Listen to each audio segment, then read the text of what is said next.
साल हर साल से अरूज पर रहने वाली एक कंपनी जो पिछले चंद सालों से तनज्जुल का शिकार हो गई थी, इसके दरवाजे पर एक तहरीर अवेजा थी। कल रात हमने वो शख्स पकड़ लिया जो कंपनी और आपकी तरक्की की राह में रुकावट बना हुआ था।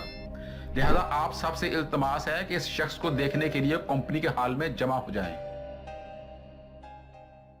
ये तहरीर पढ़ने के बाद कंपनी के तमाम मुलाजमीन इस हाल में जमा हो गए।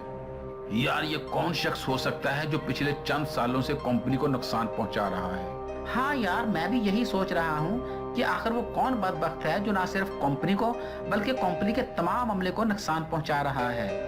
जनाब, मेरा तो ये ख्याल है कि ये कोई वाहिद शख्स नहीं बल्कि हम सब ही इसके जिम्मेदार हैं। यार, हम सब कैसे जिम्मेदार हो सकते हैं? हमें से हर शख्स तो बड़ी ईमानदारी से काम करता है, मगर न जाने दिन ब दिन कंपनी क्यों पीछे की तरफ जा रही है। हाँ यार, मेरा भी यही ख्याल है कि आज से 5 साल पहले जब से ये मैनेजर साहब आए हैं तब से ये कंपनी खसारे में जा रही है। लेकिन जनाब, मैनेजर साहब का काम तो मैनेज करना होता है, आगे अमलन जो काम करते हैं वो तो मुलाजमीन होते हैं। मेरा तो ख्याल है कि मजमूई तौर पर मुलाजमीन ही इसके जिम्मेदार हैं। इस तरह हर शख्स अपनी अपनी राय का इजहार कर रहा था कि 5 साल से ये कंपनी किस वजह से घाटे का शिकार हो रही है। कुछ लोग आला ओहदों पर फाइज हुक्काम को इल्जाम दे रहे थे और कुछ कह रहे थे कि इसके जिम्मेदार आम वर्कर्स हैं।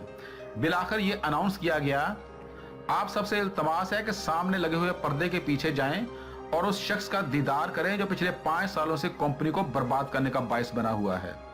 अब जो भी शख्स इस पर्दे के पीछे छुपे शख्स को देखने के लिए जाता, वो जाता तो बड़े तजस्सुस के साथ, लेकिन जब वो वापस आता शर्मिंदगी और नदामत के साथ सर झुकाए हुए वापस आता। अहमद साहब, आप पर्दे के पीछे से इस शख्स को देख कर आए हैं। आप मुझे जरा बताएंगे कि वो कौन बदबख्त है जिसने कंपनी को बर्बाद किया हुआ है? यार, मैं तुम्हें क्या बताऊं, जब तुम खुद देखने के लिए जाओगे तुम्हें खुद ही पता चल जाएगा। लेकिन आखिर पता तो चले कि मामला क्या है। आखिर वो कौन शख्स है जो पिछले 5 सालों से कंपनी और इसके मुलाजमीन को लूट रहा है? मैंने कहा ना, जब तुम वहां जाओगे तो तुम्हें असल हकीकत का पता चल जाएगा। वैसे एक बात है कि जिस किसी ने भी इस चोर को पकड़ने का तरीका इजाद किया है, कमाल कर दिया है। क्या मतलब? मैं तुम्हारी बात समझ नहीं पाया।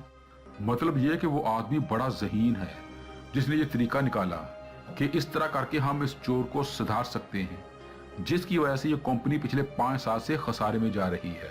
कोई शख्स भी किसी को ये बताने के लिए तैयार नहीं था कि पर्दे के पीछे वो शख्स कौन है। मामला दरअसल ये था कि जो शख्स भी पर्दे के पीछे इस चोर को देखने के लिए जाता, उसे अपना ही चेहरा नजर आता, क्योंकि पर्दे के पीछे एक बहुत बड़ा आईना रखा हुआ था। किसी भी अदारे की बर्बादी का बायस कोई एक शख्स नहीं होता, बल्कि वो सब लोग होते हैं जो फर्दन फर्दन अपनी जिम्मेदारियों को ना पहचानते हुए अपने अपने हिस्से के कामों में कमजोरी दिखा रहे होते हैं और ये समझ रहे होते हैं कि मेरे थोड़ा सा गड़बड़ करने से कौन सा बड़ा नुकसान हो जाएगा। लेकिन उन्हें यह नहीं पता होता कि समंदर में चलने वाली कश्ती को डूबने के लिए सिर्फ एक सुराख ही काफी होता है।